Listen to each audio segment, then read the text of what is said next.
Hi everybody. I just wanted to take a few minutes and give you guys a quick tutorial on how to change out the nose wires on pre-made cloth masks. Now these are the ones that we bought.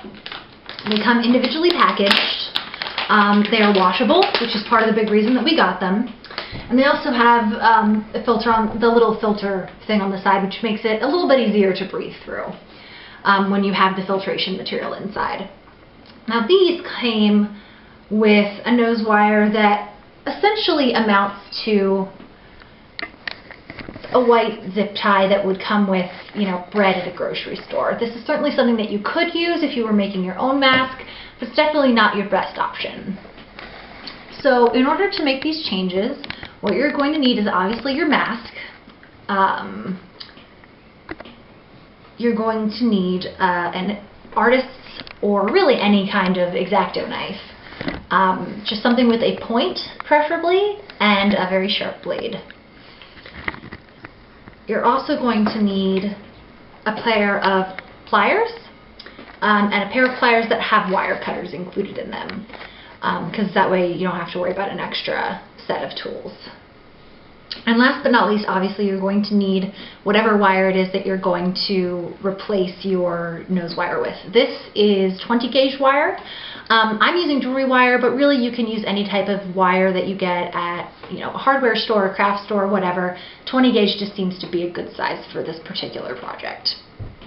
Now, the first thing that I'm going to do is take a look at the inside of the mask and find out where the actual nose wire is, because a lot of these masks, this is just one solid tube that the wire runs through, so it can shift a little bit to either side. So right now all you need to do is figure out where the ends of those wires are.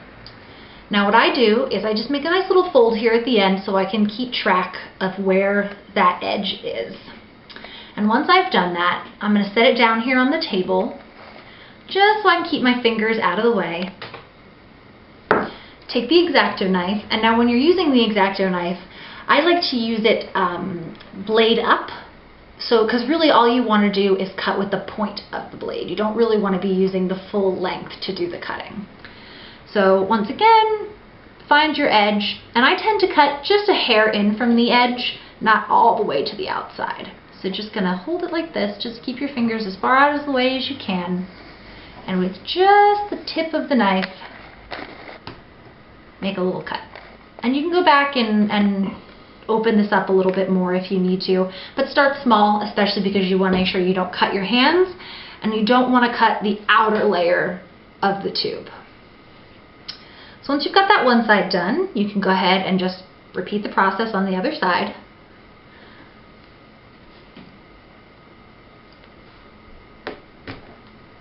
Very quick, very easy. And then just pull the wire out. Just like that. Now, for my new wire, I'm actually going to use this one as a guide, so I have about the right size that I need for this particular mask.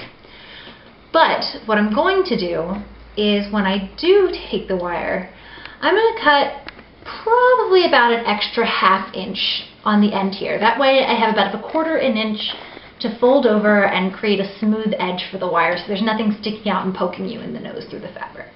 It doesn't have to be exact, just shooting for about ½ inch here. There we go. Now, the next thing you're going to want to do, once you have your wire cut, is take your pliers,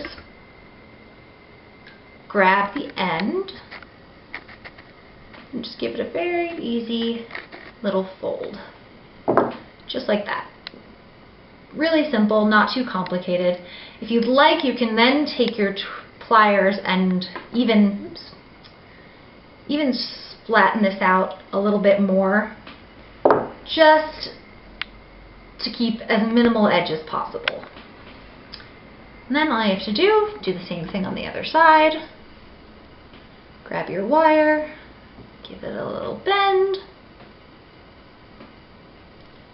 Nice little crimp. This side's a little bigger, but it doesn't have to be perfect.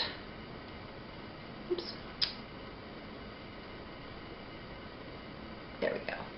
give it a little crimp. And really, that's about the bulk of the project.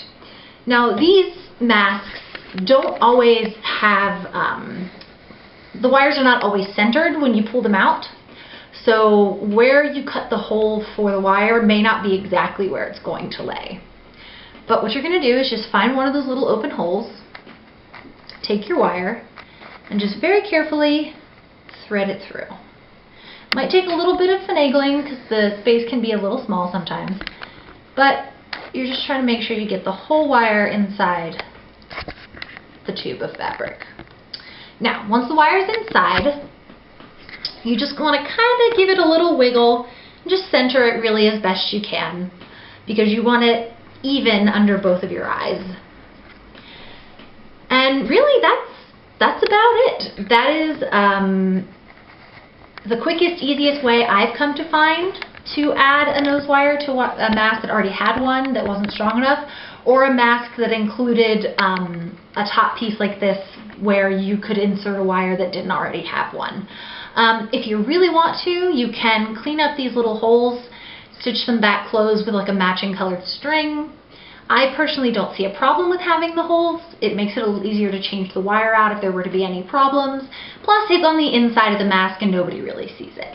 A few other things I did want to address with you are, if you have a cloth mask that is of this style where it has this cloth tube along the top but does not include a nose wire, you can use this same method to include one.